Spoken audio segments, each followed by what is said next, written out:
anh em mới quen nhau thôi. Anh trai Suối. Em với Suối là từ lúc nó mới chuyển sang đây là quen nhau rồi. Nó cũng làm ngoài chơi, em cũng làm ngoài kia. Cho anh bảo Suối là mua này. Em bị đau mắt hàn thế là gọi Suối lên đi uống thuốc cho nó. Mặt của em là gì nữa là Suối vào cái hôm nó ngủ đấy luôn.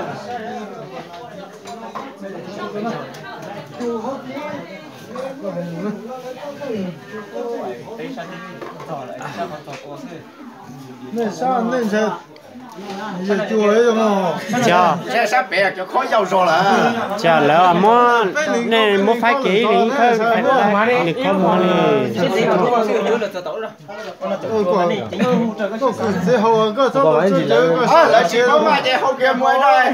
Rồi nó xin nó liếng này. Cho tôi cho nó là có sao còn nữa là chỉ sẽ đơn giản sao lại cái nhóc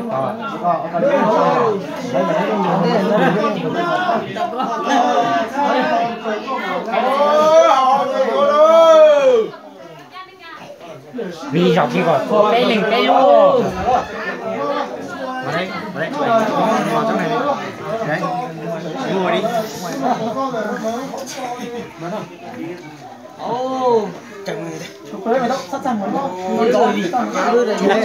nó cười thì hào là hào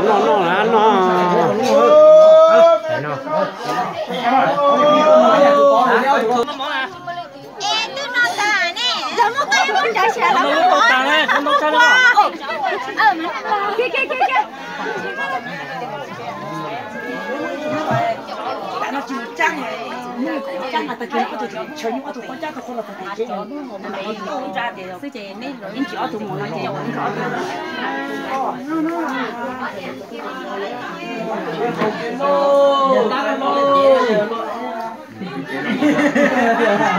Đấy, ăn đi, em ăn đi nhá. Anh ăn ở nhà rồi, no rồi. Xua điện thoại lên Face được không? có mà Lên đi. mãi tao chết rồi À? Ông ơi. Ô dịch cái lúc khởi chỉ chính sao. Đấy giờ đó. Cơ hội. ông mua ôi giời nó sao cái tiền pay luôn rồi sao lại tiền hao luôn rồi cái tiền pay luôn rồi cái lưỡi bao nhiêu họ luôn rồi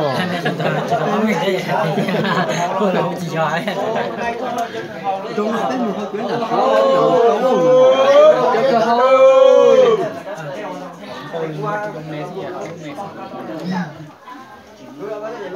cứ từ trong sen rồi thì còn phụ chỉ là cái gì in chỉ是包嘛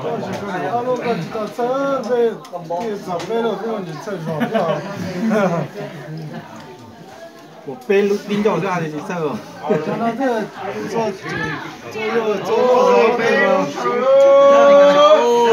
谁都对了， con để chi được đấy.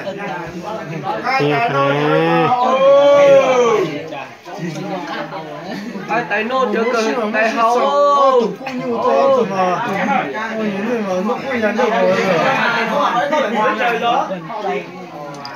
Vì trong cũng như thế nó là tỏ nó nhưng mà nó khí sợ nó tụi cái to tụi nó to nó nào chỉ cho người ta vào mà là hay người cái cú tầm mà tụi nó 운동 인지 cho nên này không nhưng mà nói chung là cái phong tục của mình ô peluche ai cần luôn chờ cờ hậu đây là lần đầu tiên em đi. giờ ai để kìa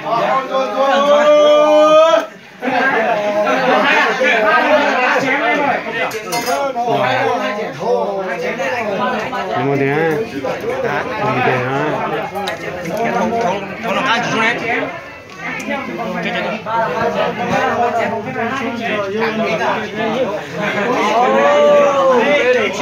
như là bảo ta đây là vòng đầu là một chén này, sau vòng thứ hai qua một lần đây là vòng 2, vòng thứ ba là vòng quay một lần là bảo là vòng 3, vòng thế Còn đến buổi cuối là lại có cái rượu này, rượu nhạt xuống nấu đấy. Từ từ nha, đợi em một tí. Cho mày này uống trước một tí đi. Anh cứ uống xong là chuyện thiết. Uống đi. Không thực tập quán mà nhiều xua ấy. Thì chơi là ngay đứng lên cho nó ngoài một tí đấy. Ngồi đi. Đúng rồi. Gió nói bé là kém mùi. Đâu để các anh ấy, đứng bên kia là chủ trì, xong rồi mày là chủ trì rồi. Đấy, xong đó bảo Trời. Đấy vậy coi nhất gì thì mày giàu giống họ sẽ cười đó. Tôi chờ nó nha. Thế mày không uống à? Tao tí có việc khác rồi. Tí tao uống mà. Tí nữa mày uống với tao một chén nhá. chính xác rồi. Cái nó nữa rồi. Đúng rồi. Lên cho tao một chén.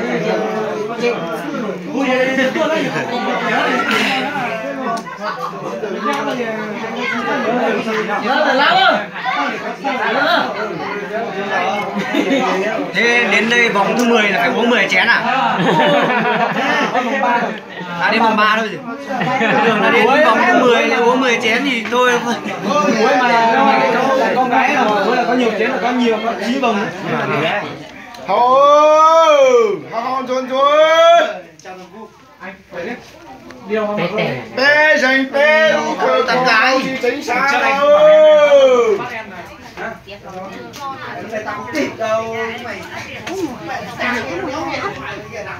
Phải đứng ở điện đó. Ai con sách đấy chứ. Ai tụi nó đồ thử đấy. Con đâu có sao. Không có nó đâu có sao đó. Nó mỏ. Qua đây. Nó thì phải sợ nghe là nó. Nó ấy chỉ cũng chế đi là đi biết là đi chén nó chỉ nhau là cái chỉ cũng chế.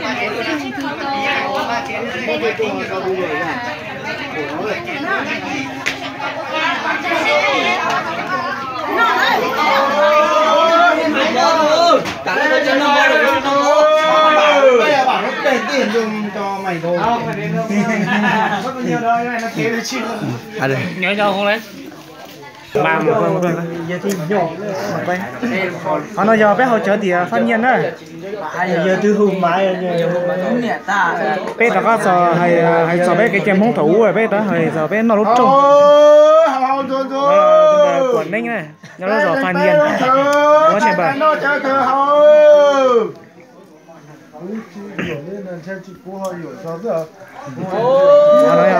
cô được đau rồi thì lúc giờ pin không sáng hàng chú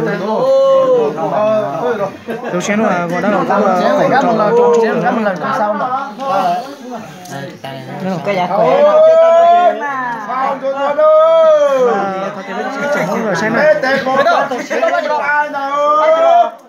có tụi nó chế nó bắt rồi vô nó có chỉ mà mới nó tao nó cái chỉ sau lấy rồi nó có chỉ tụi chỉ nó họ có ba mấy đi in chỉ lấy có ba mà có ba thằng ba thằng thôi rồi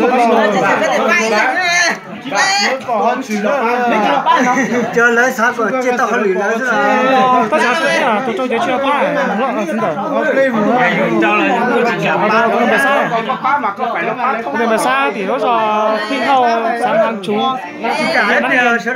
đầu tiên là con bè thứ cho để lúc hiện một châu tôi có đông trông á để lúc giờ phan nhiên này để gì lì á để đem đĩa tôi lúc giờ này biết đó có biết cái chém bóng thú là lò dề cơ tao lên đế cho biết là đó biết cái chém bóng nhỉ nó từ đây là cũng xí này cũng xí mèo nhiên là xí ra nó để may sơn thôi cái là một cái gì gió giàu chứ tao nói chuyện tất cả này nhớ đâu tao có bèo da nó đúng không đấy là tầng như thế Thì để em chơi em chơi rể một chén chứ.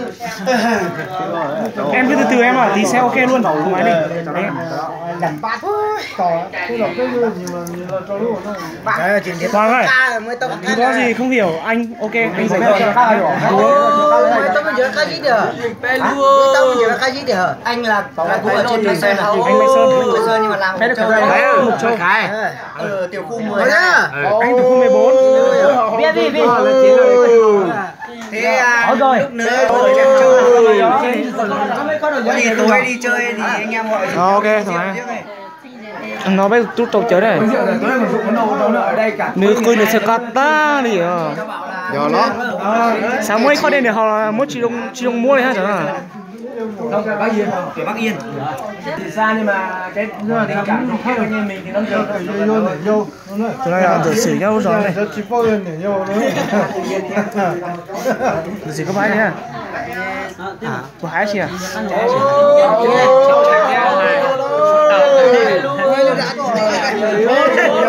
trong xe này luôn xe này luôn xì thế nào họ chỉ có này chỉ mà sát cha cho đã ra Đấy, xong rồi kia điều thế giờ sau